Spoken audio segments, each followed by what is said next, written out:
Moi, je suis Jérémy Suissa, je suis l'entraîneur du basket fauteuil, je suis dirigeant du club de basket du BCF et voilà. Bonjour, moi c'est Célé et je suis présidente du collectif solidaire.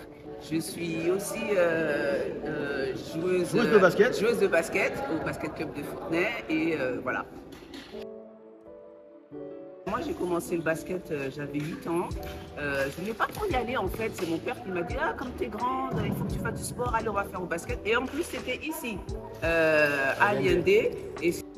Moi j'ai commencé le basket, je devais avoir 10-12 ans, j'ai commencé le basket dans les terrains extérieurs au Bois Cadet.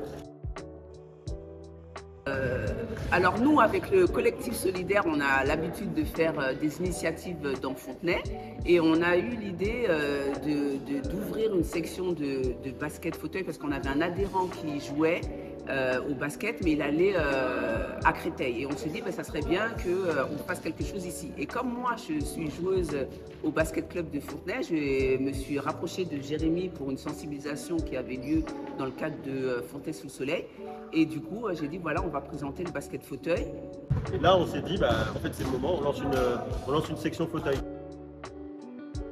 Alors, au basket fauteuil, on a, on va dire, une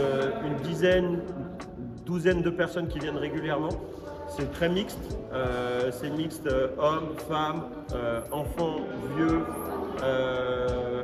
personnes en situation de handicap et personnes valides, des personnes d'une même famille. Certaines sont handicapées, d'autres ne le sont pas. Alors, il y a l'immense majorité des choses pour un entraînement au basket fauteuil, c'est identique au basket pour les personnes valides. Donc en fait, on propose exactement la même logique. Après, bien sûr, on adapte aux spécificités du fauteuil. Il y a des tactiques, il y a des stratégies qui sont propres au basket fauteuil. Il y a aussi des difficultés qui sont propres au basket fauteuil. Et donc dans les entraînements, on travaille aussi ce qui est spécifique au basket fauteuil. Mais il y a toutes les notions de basket qu'on retrouve comme pour n'importe quel pratiquant.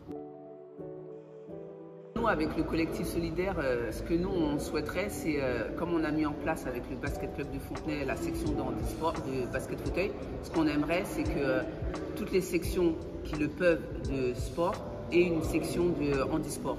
Donc on travaille avec l'USF volley, on espère créer une section de volley assis. Je pense que les autres clubs, faut qu'ils soient tranquilles avec ça. Moi, je suis entraîneur de basket, joueur et entraîneur de basket à la base.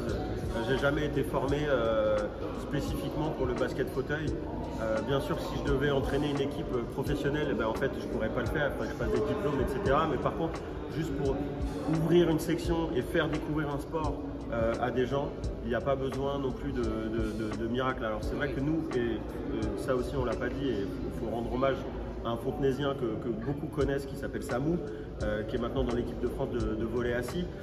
Mais c'est aussi grâce à lui qu'on a monté la section parce que c'est lui qui à un moment donné m'a rassuré, m'a dit on va le faire ensemble la première année et tu vas voir ça va bien se passer, c'est pas si compliqué si tu sais entraîner au basket, je vais te donner les 2-3 éléments qu'il faut comprendre pour le basket fauteuil et ça va aller et c'est ce qui s'est passé.